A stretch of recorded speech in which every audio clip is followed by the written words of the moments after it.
In this video, we are going to be talking about ground effect and how it influences aircraft handling. Let's start with a quick review of induced drag. When a wing produces lift, the pressure difference between the top and bottom of the wing causes some air to spill around the wing tips, inducing a downward and outward rotating flow that we call wingtip vortices. These wingtip vortices influence the flow of air around the wings, so the air is deflected downward behind the wing. We call this downwash. People often argue about whether downwash is a cause or effect of lift. Truth is, it's both. Lift and downwash go together, a fact that ultimately can be traced back to Isaac Newton's third law of motion. Which is the cause and which is the effect really depends on your perspective.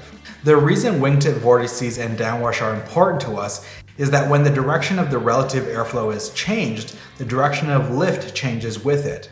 Lift is developed perpendicular to the relative airflow. So as the relative airflow is inclined downward, the lift is inclined rearward.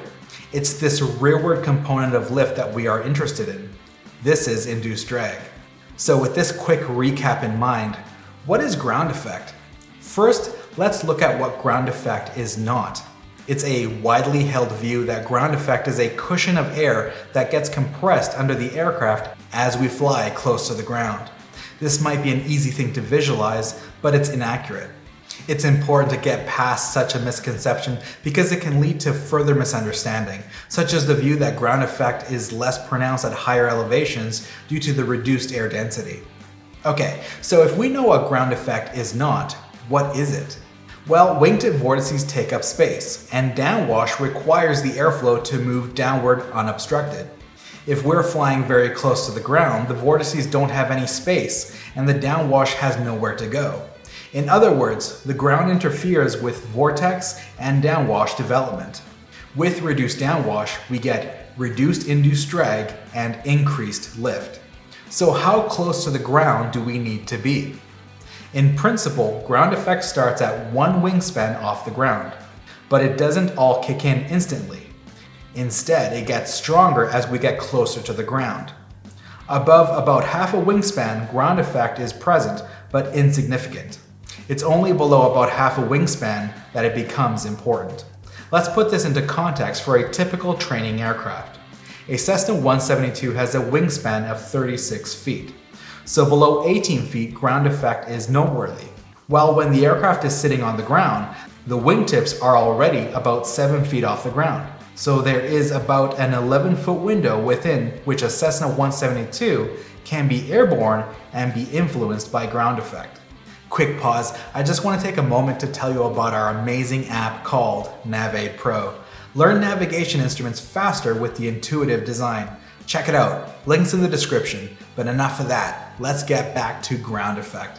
Besides the changes to lift and drag caused by ground effect, the aircraft also experiences a change in pitching moments. Consider the side view of a whole aircraft with air flowing over it.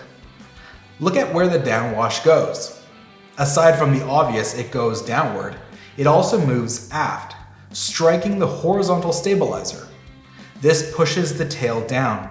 So when we have downwash, the aircraft has a stronger tendency to pitch up. Now consider the same aircraft in ground effect. Downwash is reduced, so there is a reduction in the tail's angle of attack, resulting in a reduced pitch up moment. Neither of these scenarios is a problem. As pilots, we control the pitching moment with the elevator, and we can use the trim tab to reduce control forces. So there is not a big difference for us flying in or out of ground effect. However, during the transition in and out of ground effect, we can encounter a problem with the pitch moment changes, and we have to actively correct for this loss or gain of ground effect. During takeoff, we climb out of ground effect, so we're transitioning from a reduced pitch up trim to an increased pitch up trim, all while increasing our airspeed, which further increases the tendency to pitch up. If we don't do anything to correct for this change, we will experience an uncommanded pitch up as we climb through 10 to 20 feet. Correcting this means moving the stick or column forward very shortly after liftoff and resetting the trim. New student pilots often have trouble with this because there is a natural tendency to fly by stick force or stick position. but it's the attitude that we really want to maintain. Flying with a fixed stick force or fixed stick position will result in pitch control problems. Watch carefully the next time you fly. Note what happens to your pitch attitude or what you have to do to the stick or control column early in the takeoff climb. During landing, we encounter the exact opposite. We are transitioning from an increased pitch up trim to a reduced pitch up trim, all while reducing our airspeed. As a result, the stick movement we need to round out is exaggerated and easy to underdo. In most aircraft, the forward limit of the CFG is determined by our ability to maintain a pitch-up control authority while in ground effect and slowing down. So if you decide to fly with a forward out-of-limit CFG someday, the most likely outcome will be a loss of pitch-up authority during the landing. Aside from control issues, ground effect also impacts our aircraft's performance.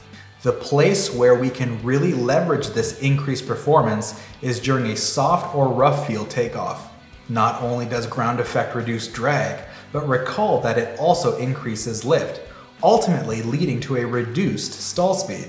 So it's possible to get off the ground at a lower speed than our minimum safe speed out of ground effect. This can work to our advantage when trying to get clear of the drag of a soft or rough surface. But there's a catch.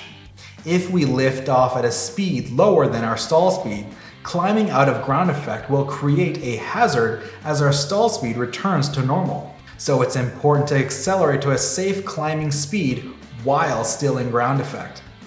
The good news here is that the low induced drag will help us accelerate quickly, and we won't actually have to spend much time in ground effect.